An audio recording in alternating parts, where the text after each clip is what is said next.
नमस्कार. आजच्या भागामध्ये आपण डिक्शनरी इन पायथन बघणार आहोत. तर डिक्शनरी म्हणजे काय? नॉर्मली आपण डिक्शनरीचा उपयोग कशा करता करतो? नवीन शब्दाचा अर्थ जाणून घेण्याकरता आपण डिक्शनरीचा उपयोग करतो. ठीक आहे. एखाद्या शब्दाचा अर्थ आपल्याला जाणून घ्यायचा आहे. उदाहरणार्थ मला इनोसन्स या शब्दाचा अर्थ जाणून घ्यायचा आहे. तर सर्वप्रथम मी काय करते की त्याचा पहिलं अक्षर शोधते. तर आपल्या उदाहरणामध्ये पहिलं अक्षर आहे आय. तर आय पासनं शब्द माझ्या डिक्शनरीमध्ये कुठे सुरू होतात, ठीक आहे, ते मी आधी जाणून घेते. समजा माझ्या डिक्शनरीमध्ये आय पासूनचे सगळे शब्द 17व्या पेजपासून सुरू होत आहे. तर मी 17व्या पेजवर जाऊन मला हव्या असलेल्या शब्दाचा अर्थ मी शोधते. ठीक आहे. तर 70 पेज पासून मला आय पासून सुरू होणारे सगळे शब्दांचा अर्थ मला तिथे मिळतो.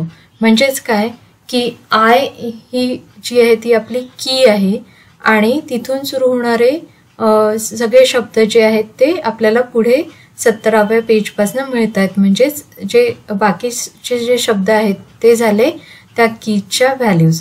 तर अशाच प्रकारे पायथनमध्ये देखील डिक्शनरी या डेटा टाईपमध्ये डेटा हा स्टोअर केला जातो.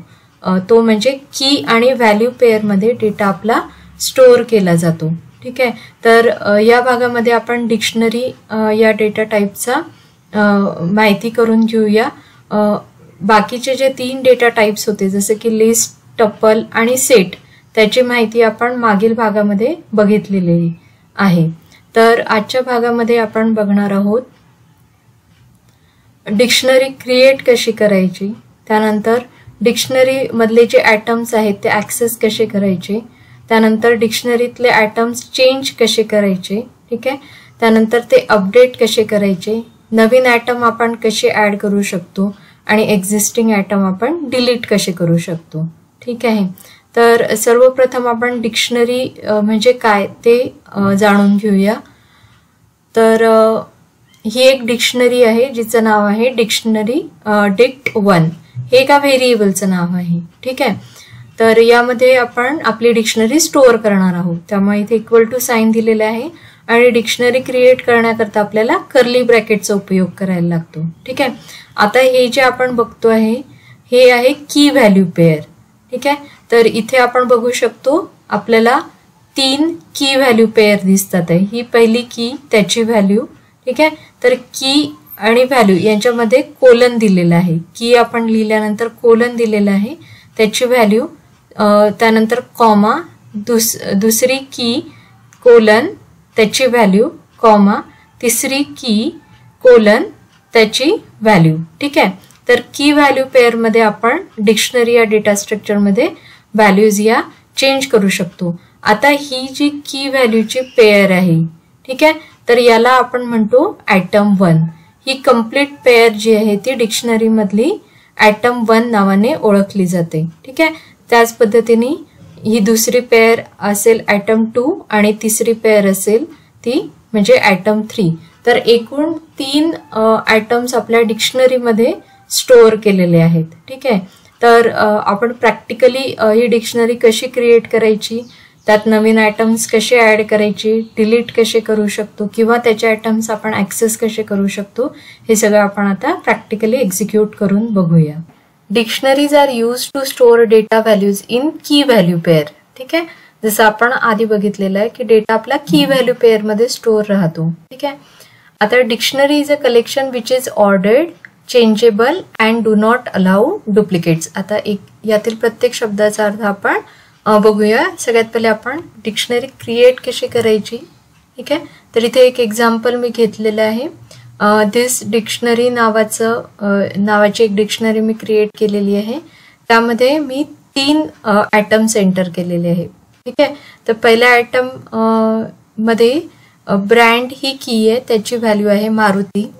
मॉडेल ही की आहे, त्याची व्हॅल्यू आहे अल्टो 800 आणि इयर ही एक तिसरी की आहे ज्याची व्हॅल्यू आहे 1954. आणि मी या डिक्शनरीची व्हॅल्यू आता प्रिंट करते. ठीक आहे.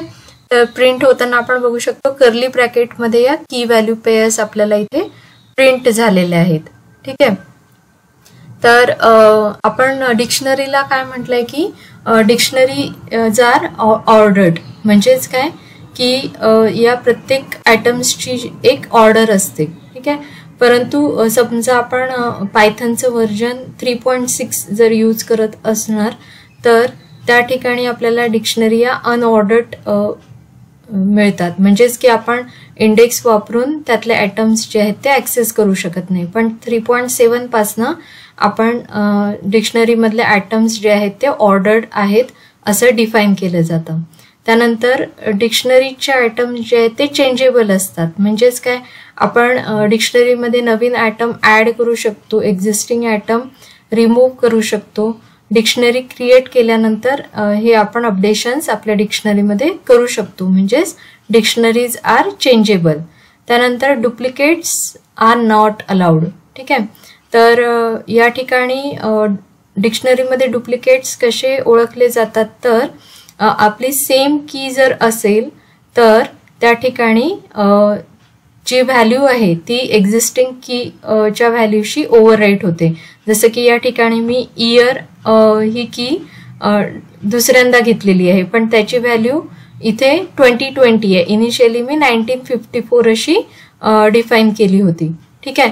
तर या केसमध्ये काय होणार की माझी रिपीट झालेली आहे तर त्यांनी काय केलं की ती व्हॅल्यू ओव्हरराईट केली, 1954च्या ऐवजी 2020 ही व्हॅल्यू ओव्हरराईट केली. तर डिक्शनरी जी आहे जर सेम व्हॅल्यू असेल तर तिथे ओरिजिनल व्हॅल्यूला ती दुसऱ्या कीची व्हॅल्यू जी आहे ती ओव्हरराईट होते, ठीक आहे. आता डिक्शनरीमधले आयटम्सचे डेटा टाइप्स काय काय असू शकतात. The values in the dictionary items can be of any data type, म्हणजे या ज्या व्हॅल्यूज आपण कोलन नंतर देतो तर त्याचा डेटा टाइप जो आहे तो आपण कुठलाही घेऊ शकतो. फॉर एक्झाम्पल स्ट्रिंग असू शकतो तो, किंवा बुलियन म्हणजेच ट्रू किंवा फॉल्स व्हॅल्यू असू शकते, किंवा लिस्ट देखील आपण त्याची व्हॅल्यू म्हणून इथे एंटर करू शकतो, ठीक आहे.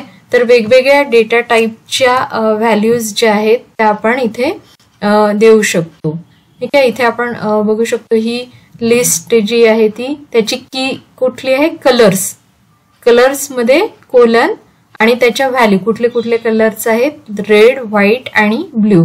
आता ही लिस्ट आहे कसं आयडेंटिफाय केलं आपण, इथे स्क्वेअर ब्रॅकेट आहेत, ठीक आहे. तर या 3 व्हॅल्यू स्क्वेअर ब्रॅकेटमध्ये दिल्या असल्यामुळे या कलर्स या कीच्या 3 व्हॅल्यूज आहेत आपण असं म्हणू शकतो, ठीक आहे.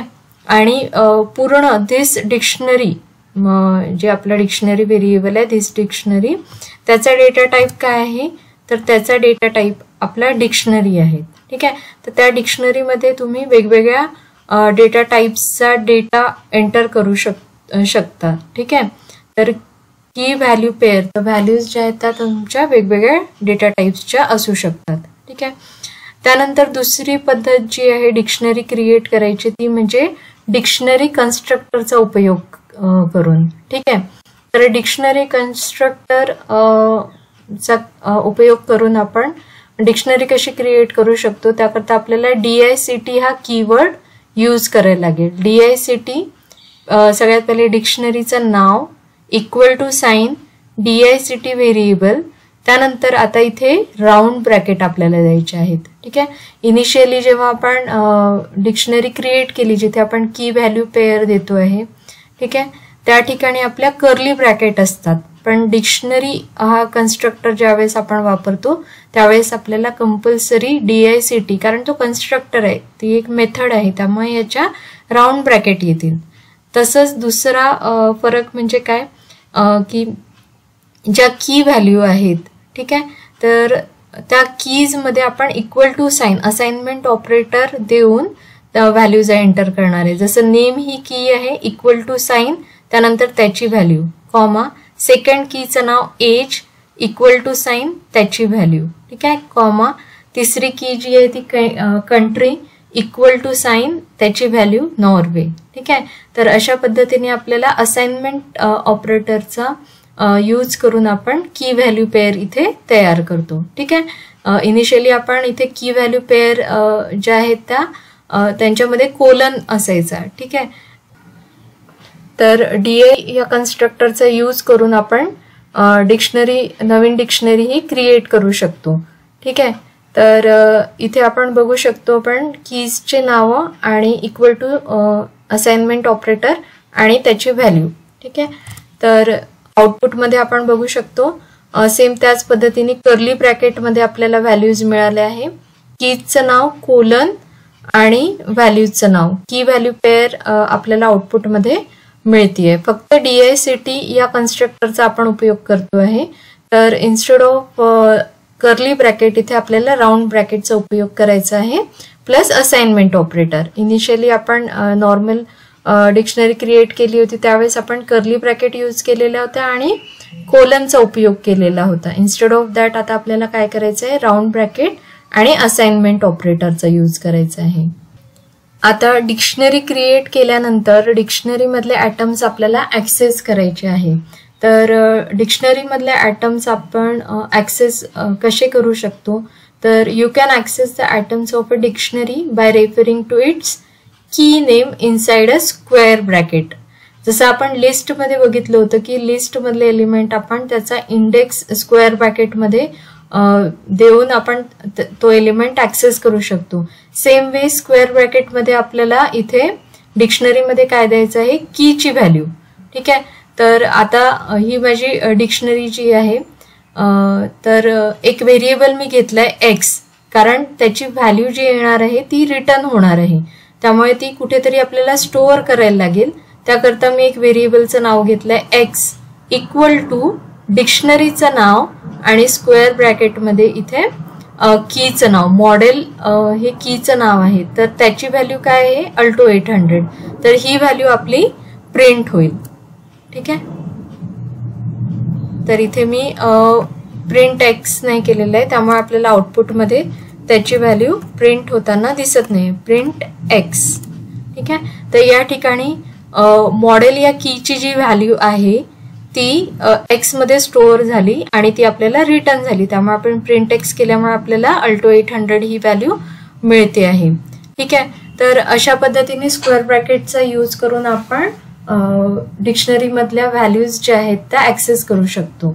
दुसरा प्रकार म्हणजे गेट या मेथडचा उपयोग करून. ठीक आहे, तर त्याचा सिंटॅक्स कसा आहे, डिक्शनरीचं नाव डॉट ऑपरेटर, त्यानंतर फंक्शनचं नाव गेट आणि इथे कीचं नाव.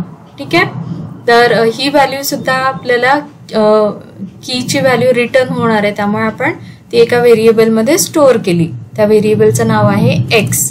ठीक आहे, तर इथे आपण बघू शकतो x मध्ये अल्टो 800 आपल्याला स्टोअर झालेलं लक्षात येते. इथे मी कीचं नाव सपोज चेंज केलं, इयर हे टाकलं. ठीक आहे, तर x मध्ये माझा 1964 जी की या कीची व्हॅल्यू आहे ती इथे रिटर्न झालेली आपल्याला दिसते. ठीक आहे, आता आपल्याला समजा आपल्या डिक्शनरीमध्ये प्रेझेंट असलेल्या सगळ्या कीज हव्या आहेत, तर त्याकरता कीज हे फंक्शन आहे. तर कीज ही मेथड काय करते, it will return a list of keys in a dictionary. डिक्शनरीमध्ये असणाऱ्या सगळ्या कीज ज्या आहेत त्यांची लिस्ट ती रिटर्न करते. ठीक आहे, तर लिस्ट रिटर्न होते त्यामुळे आपल्याला एक व्हेरिएबल घ्यावं लागेल k इक्वल टू डिक्शनरीचं नाव डॉट ऑपरेटर, त्यानंतर कीज हे फंक्शन आहे आणि त्यानंतर आपण k ची व्हॅल्यू ही प्रिंट केली, कारण कुठल्या कीज आपल्या स्टोअर झालेल्या k मध्ये ते बघण्याकरता आपण त्याची व्हॅल्यू प्रिंट केली. ठीक आहे, तर इथे आपल्याला बघू शकतो डिक्शनरी कीज. ठीक आहे, तर त्यांची लिस्ट आपल्याला इथे मिळते आहे. कीज हे फंक्शन काय रिटर्न करतं, list of keys present in the dictionary. ठीक आहे, इन केस समजा मी या 3 कीज प्रेझेंट आहे माझ्या डिक्शनरीमध्ये, सपोज मी एक नवीन की ऍड केली. ठीक आहे, की व्हॅल्यू पेअर नवीन ऍड केली माझ्या डिक्शनरीमध्ये, तर त्यावेळेस सुद्धा हे कीज फंक्शन काय करतं, ती नवीन की जी आहे ती अपडेट करून के व्हेरिएबल मध्ये स्टोअर करतो. त्याचं आपण एक उदाहरण इथे बघूया. ठीक आहे, तर ही आपली ऑलरेडी कार नावाची एक डिक्शनरी आहे, त्यामध्ये 3 कीज आहेत. ठीक आहे, तर इथे मी x व्हेरिएबल घेतला, त्यामध्ये सगळ्या कीज म्हणजे या 3 कीज आधी स्टोअर होतील. त्यानंतर त्या व्हॅल्यूज मी इथे प्रिंट करून घेतल्या. आता मी नवीन की ऍड केलेली आहे. नवीन की ऍड कशी करायची? डिक्शनरीचं नाव, स्क्वेअर ब्रॅकेट आणि नवीन कीचं नाव, असाइनमेंट ऑपरेटर आणि त्याची व्हॅल्यू. त्यानंतर आता आपण ही नवीन की व्हॅल्यू पेअर ऍड केल्यानंतर आपण एक्सची व्हॅल्यू प्रिंट करणार आहोत. तर इथे 3 की व्हॅल्यूची लिस्ट न येता आता आपल्याला 4 कीजची लिस्ट रिटर्न होताना दिसते. तर दोन्ही व्हॅल्यू आपण इथे प्रिंट केलेले आहे. तर ही पहिली लाईन जी आहे तिथे बिफोर मेकिंग चेंज ज्या 3 कीज आहेत त्या इथे डिस्प्ले झालेल्या आहे. आणि दुसरं प्रिंट स्टेटमेंट जे आहे ते काय करतं, नवीन की ऍड झाल्यानंतरची लिस्ट जी अपडेटेड लिस्ट आहे म्हणजे एक्स मध्ये ही नवीन लिस्ट की व्हॅल्यू जी आहे ती ऍड झालेली आहे. ठीक आहे, ते अपडेशनचं स्टेटमेंट एक्झिक्यूट केल्यानंतर आपण प्रिंट एक्स केलंय. ठीक आहे, त्यामुळे ही नवीन ऍड झालेली की सुद्धा त्या लिस्टमध्ये आपली ऍड झालेली आहे. आता मला समजा माझ्या डिक्शनरी मधल्या सगळ्या व्हॅल्यूज जर ऍक्सेस करायच्या असेल तर त्याकरता मेथड आहे व्हॅल्यूज डॉट व्हॅल्यूज. तर सेम ही सुद्धा लिस्ट आपल्याला रिटर्न करणार आहे. List of all the values in the dictionary. डिक्शनरीमध्ये प्रेझेंट असलेल्या सगळ्या व्हॅल्यूजची लिस्ट आपल्याला रिटर्न मध्ये मिळणार आहे. त्यामुळे ती व्हॅल्यू आपण इथे एका व्हेरिएबलमध्ये कॅच केलेली आहे, स्टोअर केलेली आहे. तर इथे आपल्याला आउटपुटमध्ये काय मिळालं आहे, date_value आणि सगळ्या व्हॅल्यूज ज्या आहेत. ठीक आहे, मॉडेल नेम, त्यानंतर इयर. ठीक आहे, तर ब्रँड, मॉडेल आणि इयर अशा तिन्ही व्हॅल्यू आपल्याला मिळालेल्या आहे. तर जसं की मध्ये आपण बघितलं होतं की नवीन की व्हॅल्यू पेअर जर ऍड केली तर ती लिस्ट चेंज होते का, सेम त्याच प्रकारे व्हॅल्यू मध्ये सुद्धा नवीन व्हॅल्यू जर मी ऍड केली तर डॉट व्हॅल्यू या फंक्शनचं जे आउटपुट आहे ते चेंज होईल. ठीक आहे, तर ही आपली ओरिजिनल डिक्शनरी आहे कार या नावाची. तर मी चेंज करण्या अगोदर सगळ्या व्हॅल्यूज या एक्स या व्हेरिएबलमध्ये स्टोअर केल्या. त्या व्हॅल्यूज मी इथे प्रिंट या स्टेटमेंटनी प्रिंट केल्या. आता मी काय केलं की इयर ही जी की आहे त्याची व्हॅल्यू अपडेट केली. ठीक आहे, या ठिकाणी मी एक्झिस्टिंग की ची व्हॅल्यू जी आहे ती चेंज केलेली आहे. तर याचं आउटपुट आपल्याला काय मिळतं, तर इथे बघू शकतो की पहिलं स्टेटमेंट जे आहे ते आपल्याला इथे मिळते. ओरिजिनल 1964 ही इयर मधली व्हॅल्यू होती आणि इथे मी अपडेट केल्यानंतर 1964च्या ऐवजी 1920 झालेली आहे. ठीक आहे, त्याच पद्धतीने समजा मी नवीन एक व्हॅल्यू जर इथे ऍड केलेली. ठीक आहे, तर इथे चेंज न करता मी काय करते, इथे कार कलर आणि त्याची व्हॅल्यू सपोज मी इथे दिली आहे रेड. ठीक आहे, तर इथे मी काय केलंय की नवीन की एक ऍड केली. या 4 कीज होत्या. आधीच्या उदाहरणात आपण काय केलं होतं की एक्झिस्टिंग कीची व्हॅल्यू अपडेट केली होती. त्यानंतर बघितलं की डॉट व्हॅल्यूज चं आउटपुट जे आहे ते चेंज होत आहे का, कारण मी एक्झिस्टिंग कीची व्हॅल्यू अपडेट केली. आता मी इथे नवीन की ऍड केलेली आहे. ठीक आहे, तर या केसमध्ये आपण आउटपुट बघू शकतो की ज्या व्हॅल्यूज आहेत त्या आता 3च्या ऐवजी 4 झालेल्या आहेत. ठीक आहे, तर अशा पद्धतीने आपण डॉट व्हॅल्यू या मेथडचा उपयोग करून सगळ्या डिक्शनरीमध्ये प्रेझेंट असलेल्या सगळ्या की व्हॅल्यू पेअर मधल्या सगळ्या व्हॅल्यूज या ऍक्सेस करू शकतो. आता नेक्स्ट आहे ते डॉट आयटम्स ही मेथड. ठीक आहे, आतापर्यंत आपण बघितलं की आपल्याला फक्त कीजची लिस्ट हवी आहे डिक्शनरी मधली किंवा आपल्याला फक्त व्हॅल्यूजची लिस्ट हवी आहे एक्झिस्टिंग डिक्शनरी मधली.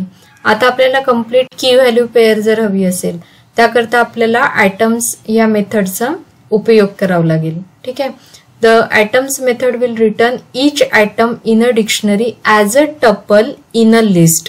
म्हणजेच याचा आउटपुट काय असणार आहे, आपल्याला ती एक लिस्ट मिळणार आहे पण त्या लिस्ट मधला प्रत्येक एलिमेंट जो आहे तो टपल असणार आहे आणि त्या टपल मध्ये आपल्याला की व्हॅल्यू पेअर डिक्शनरीमध्ये प्रेझेंट असणारी ती मिळणार आहे. ठीक आहे, तर याचा आउटपुट आपण चेक करूया परत. डॉट आयटम्स ही मेथड जी आहे ती व्हॅल्यू रिटर्न करते त्यामुळे आपण एका व्हेरिएबल मध्ये ती स्टोअर केली आहे. त्या व्हेरिएबलचं नाव आहे एक्स आणि त्याची व्हॅल्यू आपण इथे प्रिंट केलेली आहे. तर इथे आउटपुटमध्ये आपण बघू शकतो ही जी आहे डॉट आयटम ही मेथड जी आहे ती आपल्याला एक लिस्ट प्रोव्हाइड करते. त्यामुळे इथे सगळ्यात पहिले स्क्वेअर ब्रॅकेट आहेत, त्यानंतर त्या लिस्टचे एलिमेंट काय आहेत तर हे टपल आहे. ठीक आहे. तर पहिलं ब्रँड, पहिली की त्याची व्हॅल्यू, की त्याची व्हॅल्यू. तर की व्हॅल्यू पेअरचं त्यांनी एक टपल तयार केलेलं आहे आणि त्या सगळ्या टपल्सची लिस्ट हे आपल्याला डॉट आयटम्स ही मेथड रिटर्न करते. आता या ठिकाणी सुद्धा मी सपोज एखादा आयटम चेंज केला आहे, जसं की इथे कार ही माझी डिक्शनरी आहे. तर इथे ओरिजिनल आयटम्स मी आधी स्टोअर केले एक्स या व्हेरिएबल मध्ये, त्यानंतर इयर या कीची व्हॅल्यू मी चेंज केली आणि त्यानंतर एक्स ची व्हॅल्यू प्रिंट केली. आता आपल्याला आउटपुटमध्ये काय मिळणार आहे तर ओरिजिनल आपण बघू शकतो इयर या कीची व्हॅल्यू 1964 आहे, पण मी काही अपडेशन्स केले त्यानंतर एक्स ची व्हॅल्यू प्रिंट केली तर एक्स मध्ये आता ओरिजिनल व्हॅल्यू न राहता अपडेटेड व्हॅल्यू येणार आहे. तर 1964 च्या ऐवजी 2020 ही व्हॅल्यू चेंज व्हॅल्यू जी आहे ती मला डॉट आयटम्स हे फंक्शन अपडेटेड व्हॅल्यू रिटर्न मध्ये देणार आहे. आता आपल्याला दिलेल्या डिक्शनरीमध्ये एखादी की प्रेझेंट आहे की नाही हे चेक करायचं आहे. तर ते कसं करणार तर त्याकरता आपल्याला इन या ऑपरेटरचा उपयोग करावा लागेल. उदाहरणार्थ आता ही एक डिक्शनरी आहे आपल्याकडे, तर इथे मी काय करते इफ कंडिशनचा वापर करते, त्यानंतर कीचं नाव, मॉडेल या कीचं नाव, इन हा कीवर्ड आणि तो कशामध्ये मला शोधायचा आहे तर या डिक्शनरीमध्ये. डिक्शनरीचं नाव काय आहे दिस डिक्शनरी. ठीक आहे. त्यानंतर सपोज ते नाव प्रेझेंट असेल तर मला मेसेज इथे प्रिंट करायला लागेल yes model is one of the key in this list dictionary. ठीक आहे.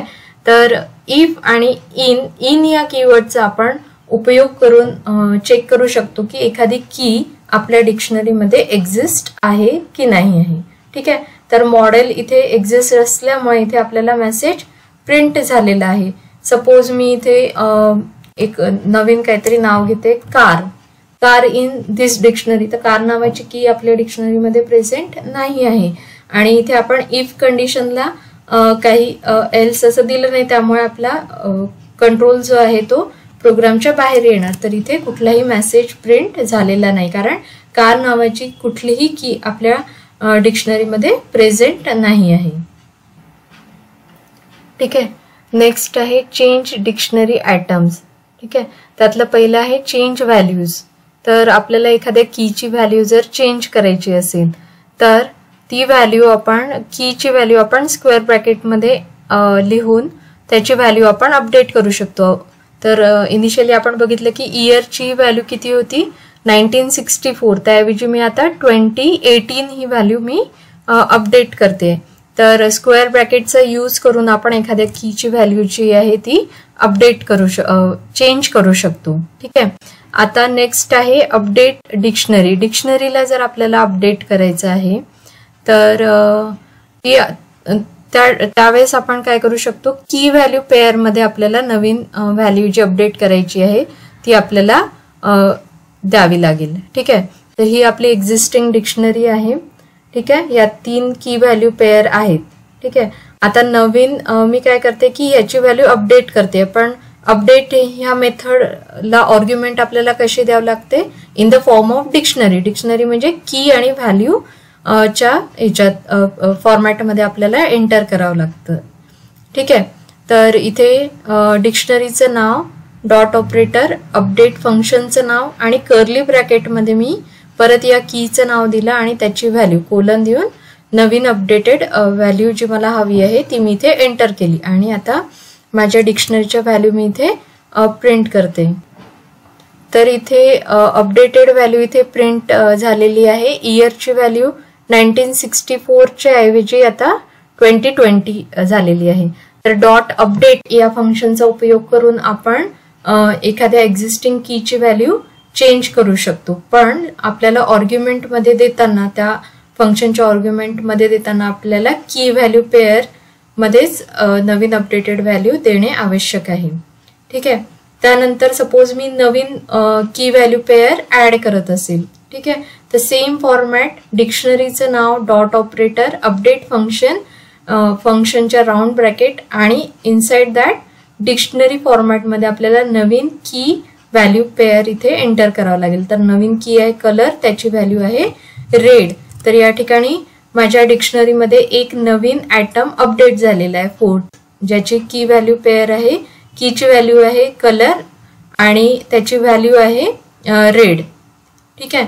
आता नेक्स्ट जे आहे ते डिक्शनरी ॲटम्स, पूर्ण ॲटम मला ऍड करायचं आहे. Adding atoms.